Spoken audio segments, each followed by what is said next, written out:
যদিও আমি অনেক দুর্ভাগ্যবতী। সাকিব বুবলির একসঙ্গে ফটো দেখে এবার দুর্ভাগ্যবতী নিজেকে দাবি করেছেন অভিনেত্রী অপু বিশ্বাস। একটা সময় সাকিবের সাকসেসের জন্য গোপনে ৮ বছর তিনি সংসার করেছে সাকিবের সঙ্গে। তবে যখন সেই সংসার প্রকাশ পেয়েছে শুধুই দুঃখ। জানাতেও পারেনি সাকিবের সঙ্গে কোনো ভালো মুহূর্ত। এসেছিল এক গাদা অশান্তি নিয়ে সোশ্যাল মিডিয়াতে।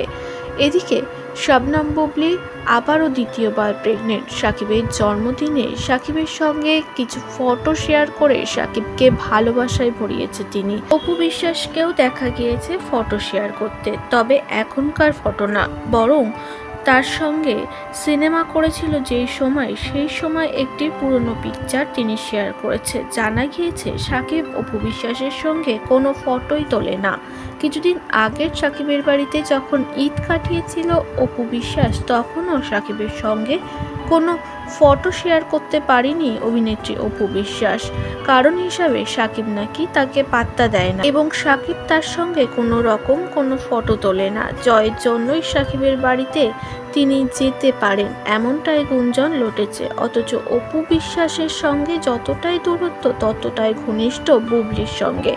এমন কিছু কিছু বুবলির সঙ্গে ফটো আছে, বুবলির সঙ্গে সাকিব এমনভাবে ফটো তোলে যেটা দেখে মনে হয় সত্যি তাদের মধ্যে খুব সুন্দর সম্পর্ক হয়ে আছে।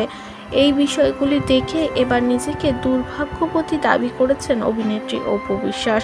স্বামীর জন্মদিনেই তিনি ছোট্ট একটি মেমোরি শেয়ার করেছিলেন, কিন্তু সেটা বহু বছর আগে। অন্যদিকে হ্যাপি বার্থডে লাভ সঙ্গে কিছু ঘনিষ্ঠ মুহূর্তের ছবি শেয়ার করে বুবলি তার অস্তিত্ব জানিয়ে দিয়েছে।